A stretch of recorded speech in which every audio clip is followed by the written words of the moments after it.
masih baru pada masuk semua ya, Amanda? Ya dok, betul. Dok, saya buka ya dok. Selamat siang para rekan sejawat pada webinar Alamedica tentang daya tahan tubuh bayi dalam masa pandemi COVID-19. Hari ini tanggal 9 Juni 2020 telah hadir bersama kita Dr. Naomi Esternita F. Dewanto, spesialis anak konsultan. Beliau adalah spesialis anak dari Siloam Hospital Kebonjeruk. Halo dokter, selamat sore dok. Hai, selamat sore Amanda. Sehat ya dok? Ya, baik.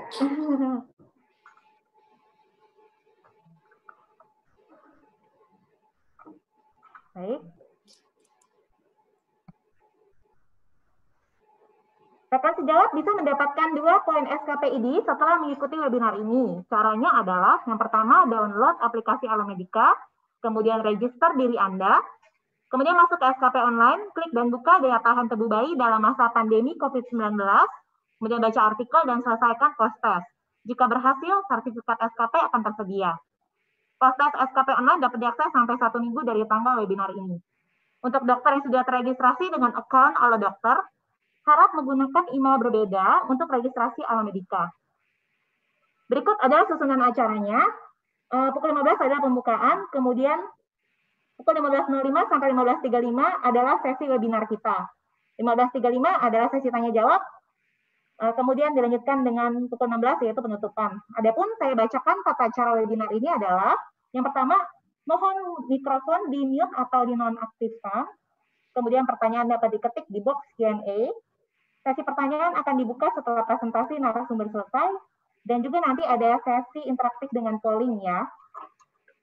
Baik, saya akan membacakan CV dari Dr. Naomi. Dr. Naomi Esternita F. Dewanto, spesialis anak konsultan yang akrab dipanggil Dr. Naomi ya dok ya. Naomi menyelesaikan pendidikan kedokteran umum di Fakultas Kedokteran Universitas Tarumanegara Jakarta tahun 1991. Kemudian lanjut menyelesaikan pendidikan dokter spesialis anak di Universitas Indonesia tahun 2000. Kemudian tahun 2002 beliau mengikuti Postgraduate Training Fellowship di Neonatology Monash Medical Center di Victoria, Australia. Lanjutkan tahun 2008 sebagai konsultan untuk perinatologi, dan tahun 2016 memperoleh doctoral degree dari Universitas Indonesia.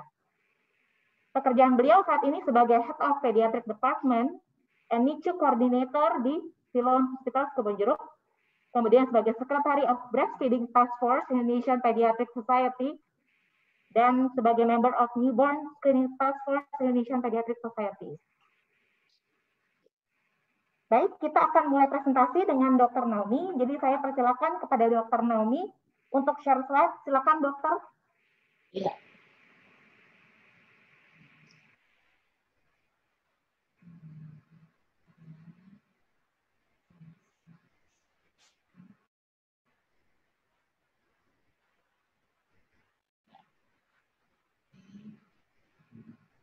Apakah slide saya sudah terlihat? Terlihat dok. Terlihat ya.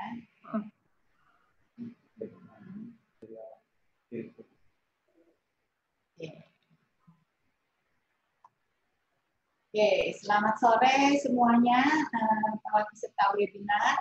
Terima kasih sudah join di acara ini. Kita share sedikit ya tentang imunitas bayi di era pandemi COVID-19 ini. Oke. Yang melatar belakangnya ada COVID ini sebenarnya masalah global.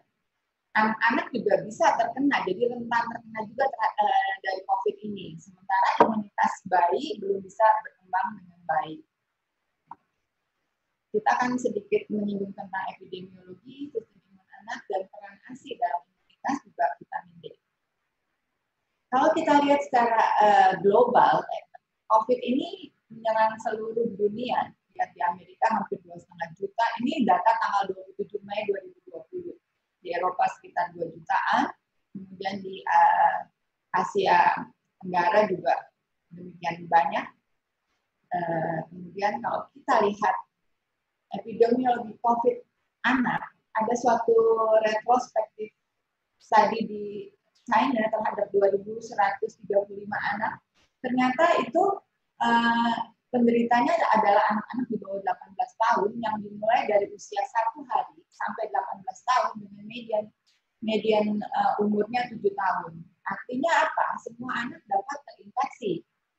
Nah, kalau dibagi, kasus-kasus tanpa gejala ada sekitar 4,4%, dengan gejala ringan 51%, dan gejala sedang 38,7%. Dari kasus berat, proporsinya paling banyak adalah pada anak usia di bawah 1 tahun, jadi sekitar 10,6%. Nah, bagaimana dengan di Indonesia sendiri? Dari data IDAI tanggal 18 Mei tahun 2020 didapatkan PDP 3.324 anak, PDP meninggal 129 anak, konfirmasi COVID positif 584 anak, dengan yang meninggal 14 anak. Nah, pada tanggal 29 Mei 2020 ternyata di NTB pun terdapat 84 anak yang positif. Nah, melindungi populasi ini dari infeksi ternyata sangatlah penting. Ya. Anak-anak pun bisa terkena. Kalau kita lihat di sini adalah kondisi pada tanggal 3 Juli dari Dermas, dari Kemenkes, bahwa ini adalah sebaran usia yang terkena COVID di Indonesia. Ini adalah anak. Jadi meskipun insidensnya lebih kecil daripada dewasa, tetapi anak-anak juga bisa terkena. Ini adalah data anak di Indonesia. Kenapa insidens pada anak lebih rendah dari dewasa? Ini memang suatu penyakit baru yang banyak sekali orang mulai meneliti. Ternyata dikatakan bahwa reseptor ACE2 angiotensin converting enzyme, di mana itu adalah suatu reseptor di mana virus COVID itu akan melekat. Nah, reseptor ACE2 ini pada anak-anak, pada paru anak-anak belum berkembang dengan sempurna. Kemudian kedua adalah imunitas pada anak belum berkembang dengan baik, sehingga respon inflamasinya juga tidak banyak, jadi lebih rendah respon inflamasinya. Itu menyebabkan insidens di anak lebih sedikit ya. Juga anak-anak sering terpapar dengan virus influenza, parainfluenza dan lain-lain. Dikatakan bahwa ini ada reaksi silang, jadi cross antibody-nya yang bisa melindungi anak. Oke. Nah, COVID pada anak juga penyebarannya sama melalui droplet pernapasan, melalui kontak. Periode inkubasinya 1-14 hari dengan umumnya 3-7 hari. Manifestasi klinis dari ringan sampai berat, dari tidak bergejala, atau bisa demam, bisa lemas, batuk kering, gejala-gejala ISPA, atau gejala saluran cerna. Nah, sebagian besar anak-anak ini bisa pulih dalam 1-2 minggu, namun ada juga yang berkembang menjadi pneumonia, bahkan ada yang meninggal. Nah, jadi bagaimana caranya kita mempertahankan daya tahan tubuh bayi supaya nggak sampai terkena infeksi COVID ini? Bagaimana ibu melindungi bayi? Nah, tentunya kita ikuti aturan pemerintah ya, aktivitas di rumah saja, higiene pernafasan, memakai masker, cuci tangan, berikan ASI dengan makanan yang bergizi, baik kualitas maupun kuantitas, istirahat yang cukup, social distancing, dan imunisasi. Maaf, suaranya tadi sempat terputus, Dok. Oh, yang mana? Yang lagi, Dok. Oke, yang bagaimana ibu melindungi bayi ya? Ya, iya betul, Dok. Oke. Bagaimana ibu melindungi bayi? Ya, kita ikuti aturan pemerintah, 1 aktivitas di rumah saja. Higiene pernafasan dengan memakai masker, cuci tangan, ASI, di sini saya kasih highlight karena nanti akan saya bicara lebih banyak tentang ASI, juga makanan bergizi, baik kualitas maupun kuantitas, istirahat yang cukup, social distancing, dan imunisasi. Imunisasi ini juga tidak boleh dianggap enteng ya.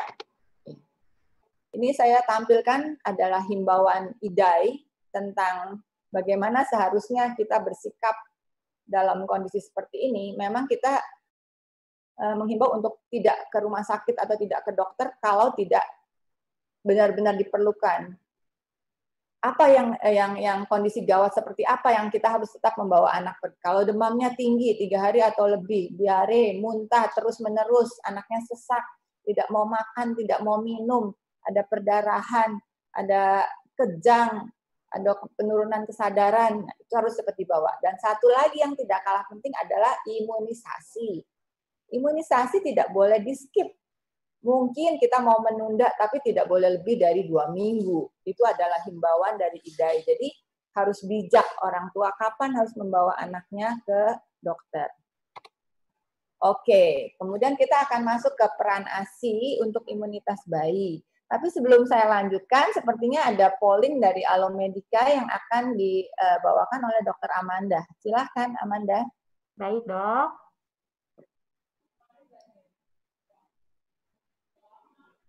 Baik, ada 2 pertanyaan di sini, sudah terlihat ya. Yang pertama adalah imunoglobulin yang diterima bayi dari ibu melalui plasenta adalah IgG, IgA, IgM, atau IgE. Mohon diisi. Kemudian yang kedua adalah HMO adalah bagian dari protein yang terdapat di ASI, bagian dari free fatty acid, bagian dari karbohidrat sebagai prebiotik, atau probiotik alami yang terdapat di ASI. Silahkan diisi.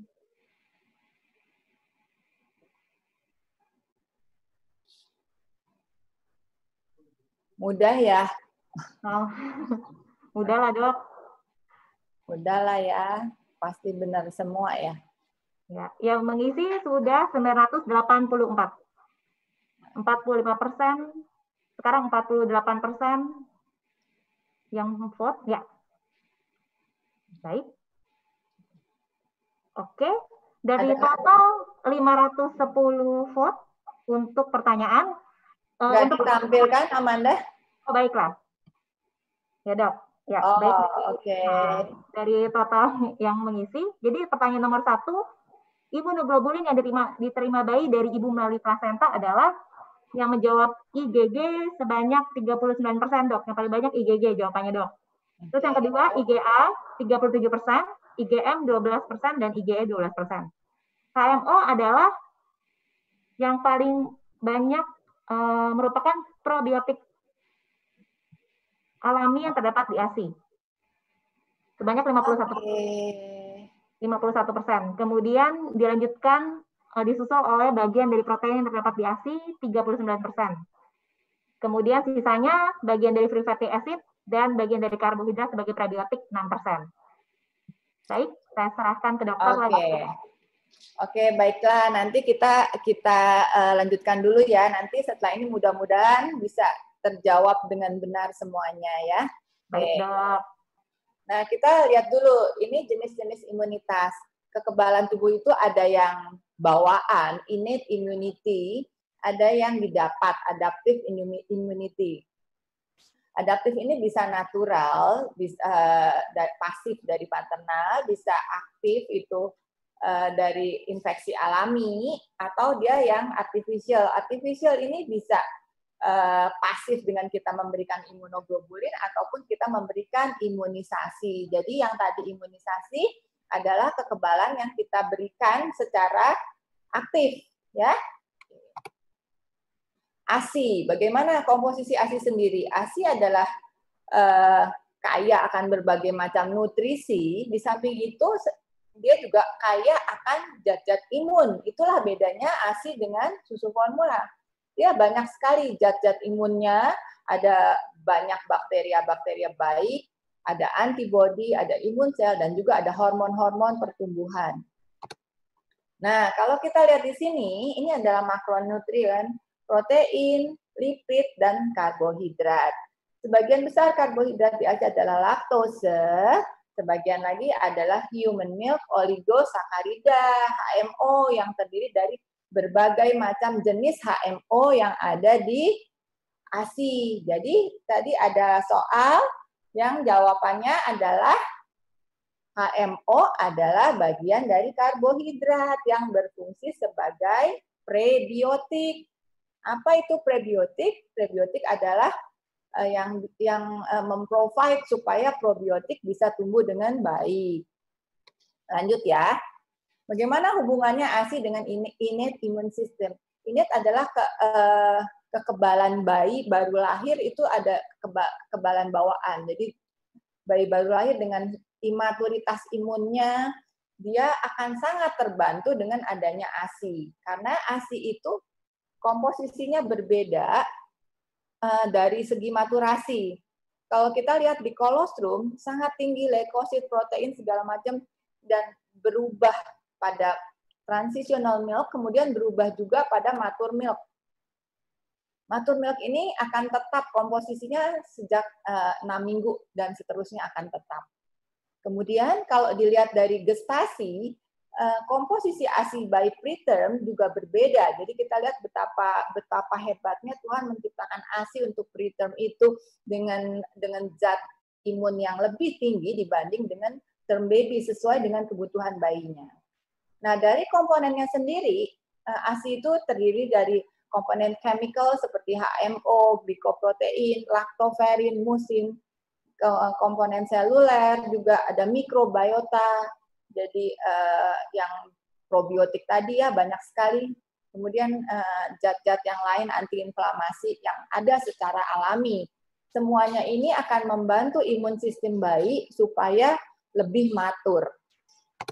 Oke. Faktanya misalnya gini, kalau ibu yang menyusui berada di satu kerumunan, ada orang yang bersin, otomatis si ibu akan mengupayakan bayinya untuk membuat antibodi sehingga mengalir ke ASI dan untuk siap-siap memberikan pertahanan untuk si bayi supaya terlindungi juga dari kuman-kuman yang ada di bersin orang tadi.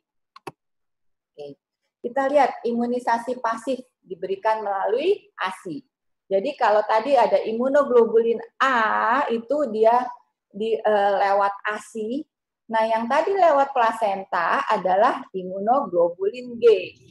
Sedangkan imunoglobulin yang lain didapatkan secara aktif ya. Kalau ini yang dari pasif dari ibu melalui ASI dan lewat plasenta. Nah, kita lihat ini bahwa imunoglobulin terbentuk sejak kehamilan adalah imunoglobulin G yang akan lewat plasenta diberikan kepada bayi. Jadi pada saat lahir imunoglobulinnya akan tinggi, yang berangsur-angsur akan turun sendiri. Karena si bayi sendiri akan membuat imunoglobulin diri sendiri. Yang ini. Sedangkan ini yang dari ibu akan turun, dia akan membuat imunoglobulin sendiri. Nah, kita lihat di sini adalah imunoglobulin A, sekretory imunoglobulin A lewat breastfeeding. Ini sangat tinggi. Nanti kita akan bahas apa itu sekretory imunoglobulin A. Kemudian ini adalah imunoglobulin M dan imunoglobulin A yang dibuat oleh si bayi. Nah, sekretory imunoglobulin A ini merupakan sesuatu antibodi yang diperlukan. Di sini ada penelitian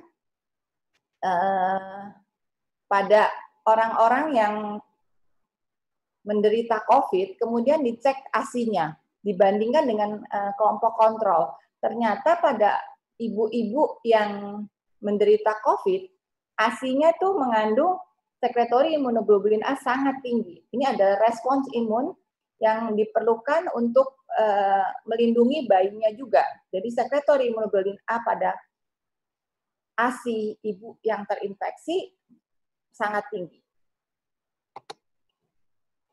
Kita sedikit bicara mengenai lactoferrin. Ini adalah salah satu zat penting juga yang ada di ASI. Itu adalah suatu glycosylated ion binding protein yang berfungsi sebagai bakteriosid, bakteriostatik, antiviral, dan antiinflamasi juga. Lactoferrin ini sangat tinggi di kolostrum dan berangsur-angsur berkurang nilainya, kadarnya, sampai di ASI matur sekitar 1 mg per mili. Nah, sekretory imunoglobulin A adalah antibodi yang menghambat pelekatan patogen di epitel saluran nafas dan mukosa saluran cerna. Dia juga berfungsi untuk memelihara integritas mukosa saluran cerna. Kalau kita lihat tadi, masing-masing berfungsi sebagai menghambat pelekatan patogen. Bayangkan kalau kita lihat sekretory imunoglobulin A, kalau bercampur dengan lactoferrin dan dengan human milk oligosakarida, mereka akan membentuk suatu benteng pertahanan terhadap infeksi. Jadi proteksi terhadap patogen yang masuk ke mukosa saluran nafas atas. Biasanya nih akan mencegah bayi-bayi yang sudah on ventilator, dia mencegah terjadinya PAP. Makanya nggak heran kalau kita juga tetap memberikan kolostrum atau ASI pada bayi-bayi yang sakit dan puasa, kita tetap kasih lewat oral terapi untuk memberikan sekretori imunoglobulin A dan kawan-kawannya ini sebagai proteksi untuk si bayi. Ya, jadi sendiri-sendiri aja mereka udah hebat, tapi kalau digabung seperti ini akan menjadi benteng yang sangat kuat untuk pertahanan proteksi bayi. Oke, berbicara mengenai daya tahan tubuh, kita harus bicara juga mengenai sedikit vitamin D. Apa sih peran vitamin D? Kalau kita lihat di sini, vitamin D adalah pro-survivor molecule. Apa tuh? Artinya bahwa bila terjadi stresor atau kerusakan sel, vitamin D ini akan beraktivasi untuk menetralisir suasana dengan melepaskan zat-zat antiinflamasi, T-sel, T-reg untuk membuat mekanisme perbaikan sehingga mengkompensasi stres atau kerusakan sel tadi. Nah, ini juga ada satu penelitian yang menunjukkan bahwa vitamin D itu sangat dibutuhkan untuk menurunkan risiko infeksi saluran nafas. Pada orang-orang yang sakit berat, ini yang terinfeksi COVID, ini adalah suatu observational study dan ada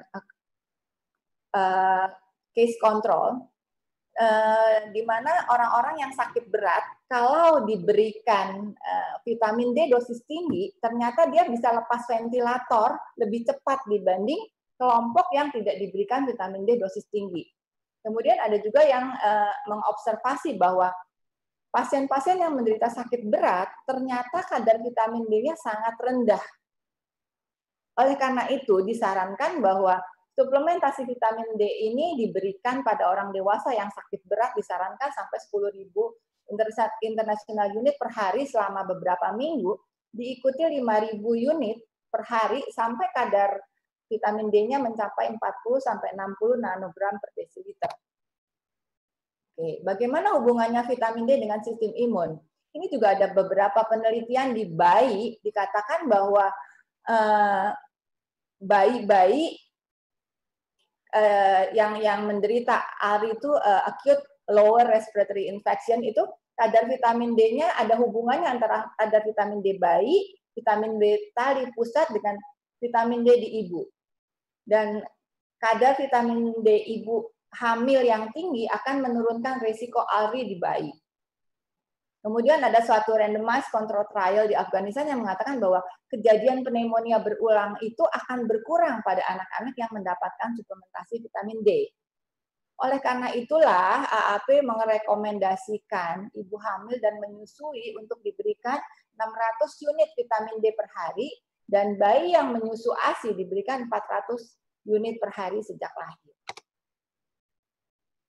Nah, karena sejak hamil sampai menyusui, itu ada peningkatan absorpsi kalsium dari ibu untuk kebutuhan ibunya sendiri, untuk janin sampai untuk bayinya.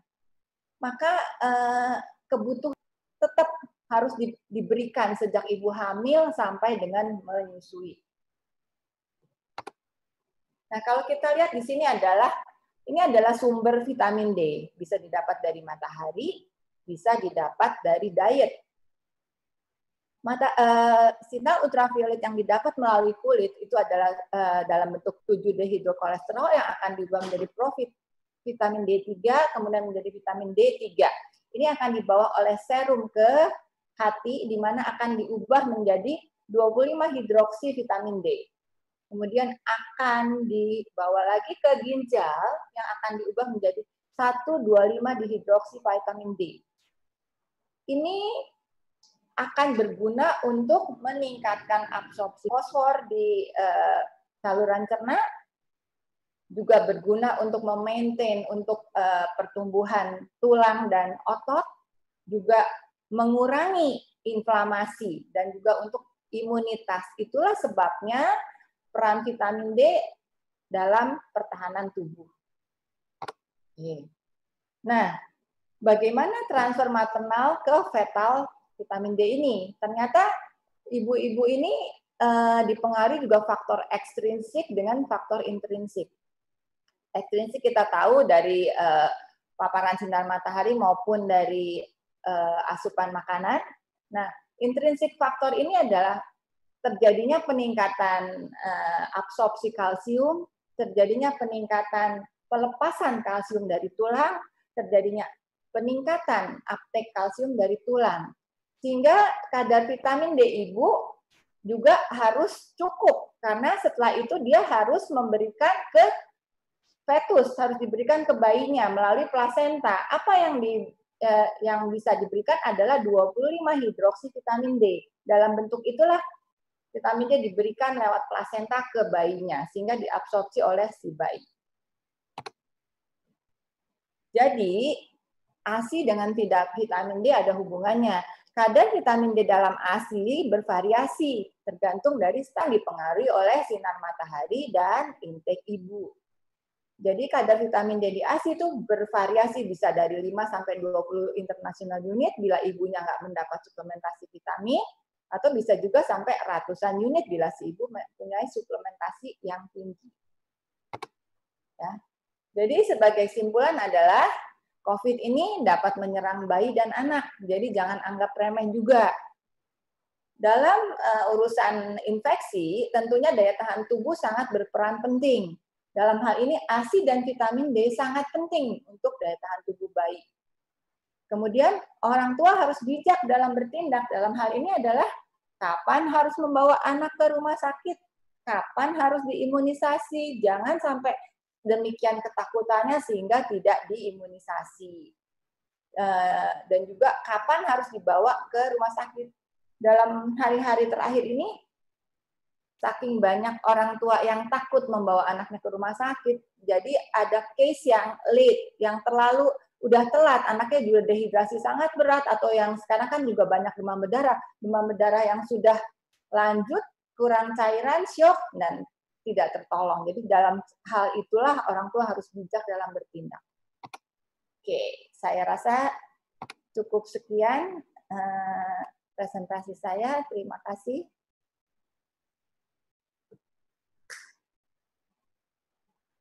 Amanda? Ya, baik dok. Ya.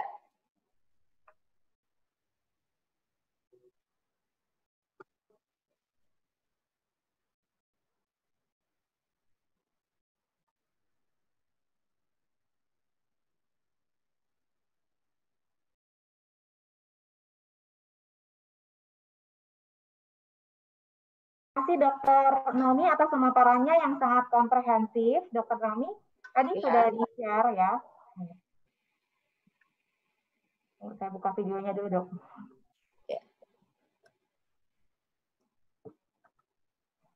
Oke. Tadi sudah di-share tentang pertama epidemiologi COVID-19, kemudian juga ada COVID pada anak, ada juga imbauan IDAI ya dok ya. Kemudian juga tentang sistem imun anak. Jadi tadi juga bisa di-refresh oleh Dr. Naomi tentang sistem imun kita. Jadi imunitas ada adaptif, ada innate.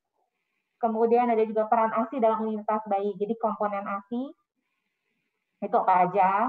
Itu ternyata sekretori IgA di combine dengan lactoferrin dan HMO itu sangat benteng pertahanan untuk daya tahan tubuh ya. Ya, untuk proteksi terhadap patogen yang masuk ke mukosa saluran napas ya dok, untuk mencegah PAP juga. Itu dan juga tentang vitamin D. Baik, di box Q&A sudah banyak pertanyaan dokter.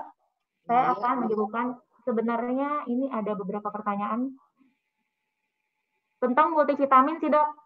Multivitamin. Jadi kalau saya sampaikan ada beberapa pertanyaan yang setipe. Jadi sebenarnya pemberian multivitamin pada anak usia 2 tahun itu bagaimana dok? Perlu atau tidak dok? Ya, jadi sebenarnya kalau bisa secara alami tentunya lebih baik.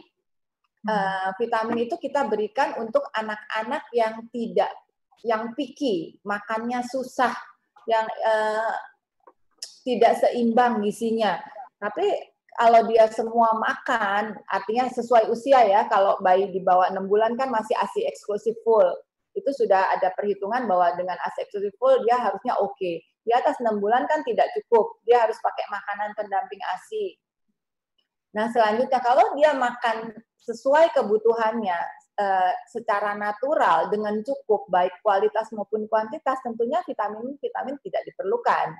Kecuali anaknya picky, sayur nggak makan, daging nggak makan, tentu kita mesti ada additional vitamin. Oke dok.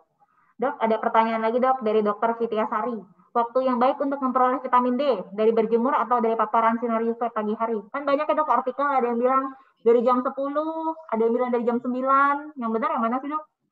Ya, sebenarnya kita apa dulu yang mau kita cari ya, karena matahari tuh ada UV yang sampai ke bumi, UVA dan UVB. UVA itu yang pagi, ya kan? Sebenarnya UVA itu the whole day ada, cuma yang UVB ini baru ada jam 10 sampai jam 3 sore, kira-kira seperti itu. Jadi kalau kita memang mau vitamin D, tentunya yang ada di UVB, jam 10 sampai jam 3. Kalau kita mau yang baik mungkin kalau tengah hari bolong juga panas banget kali ya. Kalau saya nganjurin mungkin sekitar jam 10 oke. Oke, jam 10 ya dia dok ya. Ada juga pertanyaan, beberapa pertanyaan itu tentang APD dok, penggunaan APD. Tadi ada dokter juga nih yang mention kalau misalnya di Tiongkok itu banyak ibu-ibu yang membuat APD untuk bayinya. Itu perlu nggak dok sebenarnya dok? Ini agak melenceng sedikit sih dok dari presentasinya, cuma banyak pertanyaan. APD maksudnya face shield atau iya, apa face shield, ya? Iya seperti itu dok, face shield. Oke, sebenarnya gini, yang dipakai itu kan orang dewasa ya, artinya kalau dikasih ke bayi itu tidak ada, kita ini kan semua baru ya, tidak ada yang evidence based. Tetapi artinya mungkin untuk melindungi dari orang-orang yang ngobrol di sekitarnya, tapi seharusnya yang ditutupin itu kan orang dewasa nih yang pada pakai masker, ya kan? Orang dewasa pakai masker, harusnya bayinya aman-aman aja. Tapi kalau mau dikasih face shield, ya boleh-boleh saja. Tapi terus terang belum ada evidence base. Oh, baik. Intinya adalah dia untuk melindungi supaya tidak terkena droplet kan. Tapi tentunya pada saat mau minum atau mau ASI ya harus dibuka kan face shieldnya. Yang tetap pakai masker adalah ibunya. Oh ya. Ya. Oke dok. Oh ya. Oh ya dok, ini ada pertanyaan dari Dr. Muhammad Lutfi Taufik dari Rumah Sakit Universitas Tanjung Pura. Ingin bertanya pada neonatus dengan ibu COVID-19 bagaimana proses menyusuinya? Hingga saat ini apakah ASI dapat menjadi jalur transmisi SARS COVID-19? Oke, jadi gini, sekali lagi ini ilmu atau evidence akan berkembang terus. Sampai saat ini, sampai bulan Mei terakhir, itu IDAI masih merekomendasikan tetap diberikan. Ini ibunya sudah tergantung nih, ibunya ODP, PDP, itu akan berbeda kan. OTG, ODP atau PDP. Sampai yang terakhir, memang kita masih memberikan ASI. Kalau ibunya hanya OTG, ODP, kita bisa direct breastfeeding. Tapi kalau ibunya PDP, di mana harus dirawat di tempat terpisah, kita memberikan ASI perah. Sampai terakhir, kita masih seluruh dunia report belum ada ditemukan lewat ASI. Tetapi saya baru baca jurnal beberapa hari yang lalu ditemukan ada pada hari ke-10 atau ke-14 sampai hari ke-14 ada satu penelitian yang menemukan ada positif di ASI.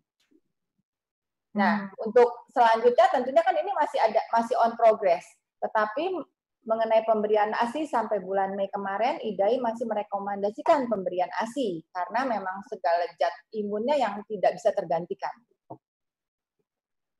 Oke. Baik, dok.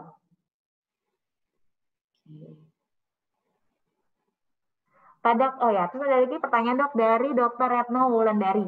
Pada kasus ibu dengan COVID, dengan confirm COVID-19, dan direkomendasikan dilakukan pemberian ASI secara ASI perah, bagaimana kondisi imunoglobulin A atau imunoglobulin G?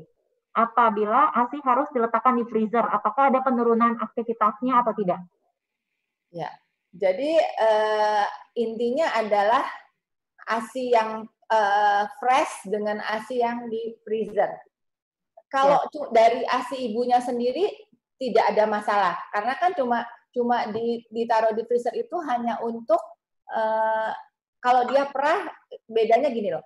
Kalau direct feeding kan dia langsung, tapi kalau diperah mungkin harus ditaruh di tempat penyimpanan dulu, tapi kemudian kan diberikan. Makin cepat diberikan, makin fresh. Makin lama diberikan, tentunya dia harus, kalau yang disimpan di freezer kan mungkin kalau tidak langsung diberikan, ya imunoglobulin tetap ada. Yang akan rusak adalah kalau dia dipasteurisasikan. Tapi kalau ASI ibunya sendiri kan tidak perlu pasteurisasi.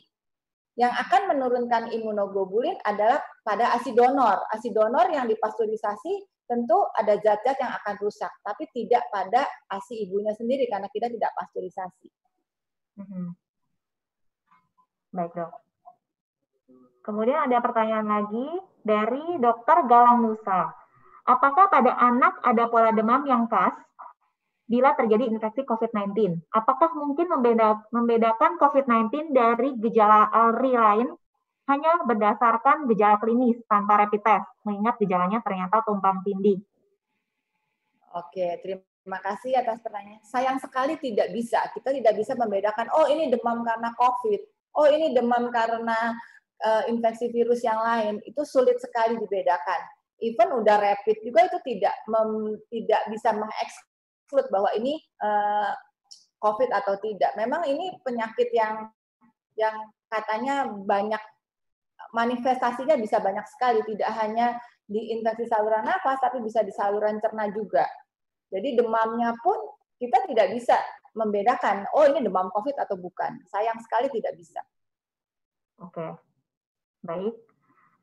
Saya memberikan kesempatan kepada partisipan untuk bertanya langsung kepada Dr. Naomi ya, melalui bicara.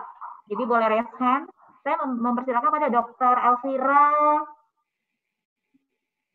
Elvira Rosana, silakan kalau ingin bertanya, langsung silakan, Dok. Oh ya, Dok. Selamat sore, Dok. Selamat sore, Dr. Elvira. Saya ingin bertanya, kan banyak pasien-pasien yang konsul tuh ibu-ibunya tuh mengatakan bahwa tidak memberikan ASI-nya karena ASI-nya tidak sedikit, Dok. Sedangkan yang kita tahu kan ASI tadi dari penjelasan dokter banyak sekali gunanya, terutama dari pandemi ini. Kalau seperti itu, bagaimana edukasi yang baik ya, Dok, untuk ibu-ibu tersebut, Dok? Ya, jadi balik lagi kita harus memanage dengan benar. Jadi itu manajemen laktasi. Jadi harus diberitahu kalau sedikit itu kenapa? Karena kita mesti lihat apakah suplainya yang sedikit ataukah dia sebenarnya suplainya banyak tapi transfernya yang salah. Transfer artinya cara pemberian minum ke bayinya salah sehingga lama-lama jadi sedikit, itu juga bisa. Jadi harus diberitahu bahwa nomor satu harus, kalau menyusul langsung ya, let's on dengan posisinya harus benar. Kedua, kalau ASI-nya penuh, engulf gitu harus dikosongkan. Jadi payudara yang penuh harus langsung dikosongkan supaya itu ada feedback balik ke otak. Karena kalau dia nggak kosong, otaknya tidak berproduksi lebih banyak. Jadi ada prolactin inhibiting factor namanya, yang menghambat produksi ASI dari yang menghambat, artinya otaknya bilang oke, jangan produksi dulu karena masih banyak nih stoknya. Jadi kalau udah kosong baru dia bilang ke otak ayo produksi lagi. Nah, itu cara pengosongan payudara. Jadi tadi yang penting adalah harus diberitahu, dibimbing cara menyusui yang benar, let's on dengan posisinya, diberitahu bahwa pengosongan payudara harus benar, dan ya harus dibimbing lah konsultasi laktasi, barangkali itu sangat membantu. Nomor satu juga dikasih tahu jangan stres, karena kalau stres itu akan menurunkan produksi ASI. Apapun itu kita nggak bisa dikasih obat macam-macam, kalau ibunya stres, pikirannya nggak benar, negatif, tentu produksi ASI-nya akan berkurang. Kira-kira seperti itu, Elvira? Oke, Dok. Dok, kalau pengosongannya itu sebenarnya nggak harus pakai mulut bayi kan? Kalau pakai pompa gitu, nggak apa-apa, Dok? Jadi, ya, pengosongan bisa dua macam. Bisa kalau ada anaknya langsung tentunya lebih enak, lebih baik, dan lebih rata ya. Tapi kalau misalnya anaknya masih kenyang atau udah penuh ya tetap harus dikosongin pakai pompa, atau ibunya lagi di kantor. Tetap pokoknya prinsipnya kalau payudara penuh harus dikosongkan. Kalau ada anaknya langsung, kalau enggak dengan pompa. Oke, sip. Baik, terima kasih pertanyaannya Dr. Elvira. Kemudian selanjutnya saya serahkan ke Dr. R. Setiadi. Silakan Dr. Setiadi.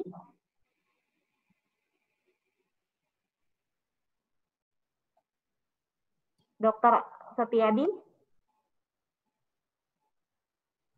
Silakan, Dok. Mau bertanya ke Dr. Naomi?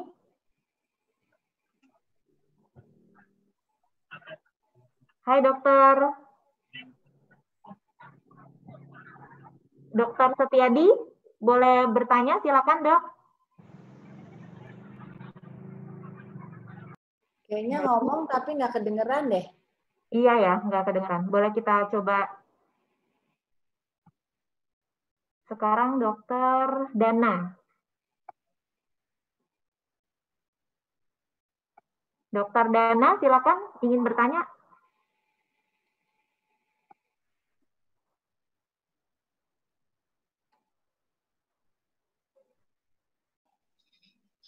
Halo, selamat sore, Dok. Halo, sore, Dokter Dana. Iya, terima kasih, Dok. Dok, izin bertanya, pada saat masa pandemi seperti ini, banyak beberapa ibu yang ingin sekali memberikan ASI secara eksklusif. Namun ada beberapa faktor yang menghalangi, mungkin sudah dijelaskan di awal tadi, Dok. Nah, kalau untuk penggunaan multivitamin sendiri, Dok, tadi sudah dokter sampaikan bahwa memang yang lebih bagus adalah secara langsung, Dok. Nah, apakah untuk pemberian multivitamin sendiri, terutama untuk anak sekitar usia 2 tahun itu, untuk cara pemberiannya apakah ada spesifik tersendiri, Dok, selama musim pandemi ini? Terima kasih. Oke, tadi sudah dijelaskan juga bahwa sebenarnya kalau dia bisa dapat secara natural, mungkin kita tidak perlu. Tapi dalam kondisi seperti ini, boleh saja, apalagi kalau bisa dites, misalnya dia ketahuan kadar vitamin D-nya rendah. Nggak salah, kita harus memberikan itu vitamin D, vitamin C, itu harus diberikan. Yang juga banyak ditemukan adalah HB yang rendah, jadi anemi, itu juga artinya hal-hal seperti itu adalah kayak tentara buat daya tahan tubuh kita ya, itu yang harus boleh diberikan. Tapi sekali lagi, dari makanan natural itu nomor 1, kalau kurang baru ditambahkan suplementasi. Baik, Dokter, terima kasih. Baik, pertanyaan selanjutnya, Dok. Saya bacakan saja ya, Dok. Ini dari Dokter Melani Thanos. Dokter Melani menyapa Dokter. Hai Dokter, apa kabar? Sudah lama nggak ketemu, Dok. Hai Dokter Melani, di mana sekarang? Jadi, mau bertanya, menurut Dokter Naomi, apa yang harus disiapkan oleh sekolah bila nanti sekolah dibuka kembali? Mungkin saya tambahkan ya, Dok, pertanyaan. Dokter setuju nggak, Dok, kalau sekolah dibuka lagi secepatnya bulan Juli gitu, Dok? Oh, itu kan kita juga dari IDAI sendiri juga agak keberatan ya, karena kalau sekolah dibuka mungkin itu menjadi klaster baru lagi. Jadi apalagi sekarang kan insidensnya masih cukup tinggi ya, jadi agak was-was kalau dibuka dalam waktu dekat ya. Kayaknya IDAI tidak mendukung ke arah sana untuk dibuka dalam waktu dekat. Nah, kalaupun sampai harus dibuka, entah kapan ya, kita ikutin aja policy. Ya tentunya kita harus bisa beradaptasi dengan lingkungan yang new normal tadi kan. Ya anak-anak tetap harus diajarin bagaimana cuci tangan yang benar, kalau mau makan, sesudah makan, habis pegang pintu apa dan lain-lain, dari toilet tuh harus cuci tangan, pakai masker tetap, dan mungkin kalaupun masuk sekarang sekolah jaraknya duduknya nggak dempet-dempetan kali ya, agak jauh ya, ada social distancing. Mungkin seperti itu. Baik, Dok. Dok, ada pertanyaan dari Dr. Nevi Sulfita Karsa. Jika bayi telah terpapar COVID-19, apakah tetap ada kemungkinan reinfeksi kembali, Dok? Oke, kasus-kasus seperti itu, ya tentunya kan ini kita belum base-nya. Sampai saat ini belum ada nih kasus bayi yang udah terpapar, terus sembuh, terus kena lagi. Tapi di dewasa ada beberapa kasus yang seperti itu. Oke, Dok. Baik, Dok, ada pertanyaan lagi dari Dr. Corina Giovanni. Selamat sore, Dok. Saya Dr. Corina, izin bertanya, untuk PDP PCR swab positif, kan tidak diperbolehkan rawat gabung. Apakah ASI boleh tetap diberikan selama ibu di terapi obat-obatan untuk COVID seperti oseltamivir, chloroquine, dan lain-lain? Terima kasih, Dok. Ya, lagi-lagi ini, dari American Breastfeeding Medicine sendiri, belum bisa bilang tidak boleh, karena seharusnya dilakukan penelitian lebih dahulu. Tapi gini, prinsipnya kita masih memberikan ASI perah kalau si ibu sebagai PDP ya. Tetapi dari segi aman atau tidaknya, American Breastfeeding of Medicine sendiri mengatakan bahwa kalau ibunya diberikan macam-macam obat itu harusnya dilakukan research dulu. Sekarang ini kan terkait dengan etik. Jadi kalau ada penelitian yang mengangkut ibu hamil dan menyusui tidak dilakukan karena nggak boleh, nggak etis. Padahal itu perlu. Jadi kedepannya itu sudah dicanangkan untuk dilakukan penelitian ibu-ibu yang dikasih obat-obat COVID. Sementara ini ya kalau dia cuma oseltamivir mungkin kita kasih, tapi yang hidrokloroquine masih oke. Nah, tapi sekali lagi risetnya belum ada sampai ke sana untuk ibu hamil dan menyusui. Oke, Dok. Berikutnya pertanyaan dari Dr. Yulianti Syari. Sore, Dokter. Maaf, saya mau bertanya apakah bayi yang baru lahir dari ibu yang positif rapid juga harus di rapid test? Oh, rapid. Rapid kurang artinya, Dok, ya? Maksudnya ibunya rapid positif? Iya. Tapi kalau rapid kurang begitu ini ya, Dok. Ya, terus dia pertanyaannya kalau ibunya rapid positif, anaknya harus diapain gitu? Mungkin kalau gimana? Apa kalau misalnya saya ubah pertanyaan jadi PCR gitu kali, Dok, ya? Kalau udah confirm positif gitu. Mungkin ini dia memang nanya rapid ya. Jadi ya, gini, kalau ibunya rapid positif, kita harus pastiin dulu ibunya rapid itu bukan sesuatu yang pasti. Jadi kita harus detail lagi ke ibunya. Ibunya harus di PCR sampai kita membuktikan ibunya positif atau tidak, baru kita bisa berbuat sesuatu untuk anaknya. Jadi kalau cuma ibu rapid positif nggak bisa ngomong apa-apa, kita harus track lebih detail. Oh ini ibu positif atau oh ibu ini fine nggak apa-apa, baru kita bisa bertindak untuk anaknya.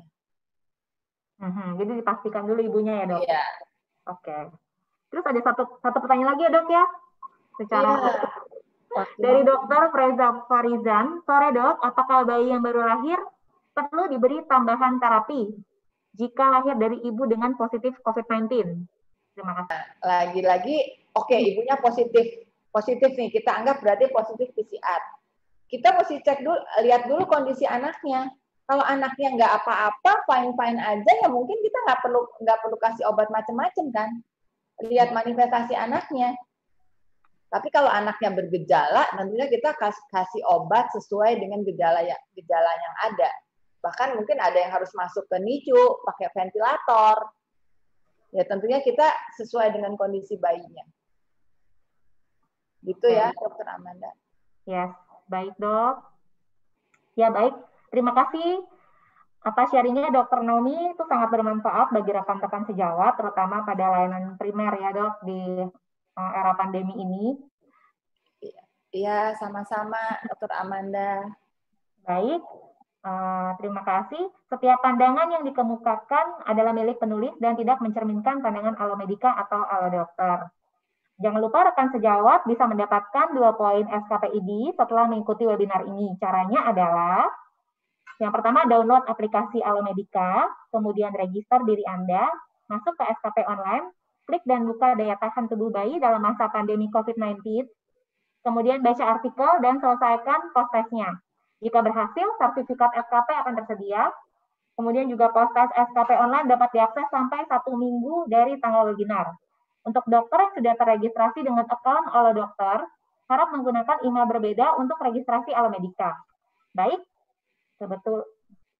kemudian saya tutup webinar ini. Semoga selalu sehat untuk kita semuanya. Jadi dokter Anda dalam genggaman. Salam Alomedica. Sampai jumpa. Thank you Dr. Naomi. Terima kasih semuanya. Selamat sore.